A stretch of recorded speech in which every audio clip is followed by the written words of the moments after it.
بسم اللہ الرحمن الرحیم۔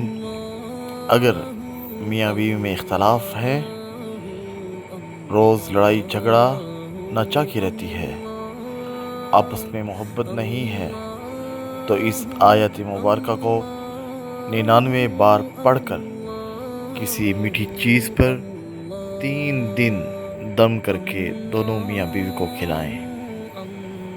وہ آیت مبارکہ یہ ہے: وَمِنْ آيَاتِهِ أَنْ خَلَقَ لَكُم مِّنْ أَنفُسِكُمْ أَزْوَاجًا لِتَسْكُنُوا إِلَيْهَا وَجَعَلَ بَيْنَكُم مَّوَدَّةً وَرَحْمَةً إِنَّ فِي ذَلِكَ لَآيَاتٍ لِقَوْمٍ يَتَفَكَّرُونَ۔ اس آیت مبارکہ کا ترجمہ یہ ہے: اور اس کی نشانیوں میں سے یہ بھی کہ تمہارے لیے تم ہی میں سے بیویاں پیدا کیں تاکہ ان کے پاس چین سے رہو، اور تمہارے درمیان محبت اور مہربانی پیدا کر دی گئی۔ جو لوگ غور کرتے ہیں ان کے لیے اس میں بڑی نشانیاں ہیں۔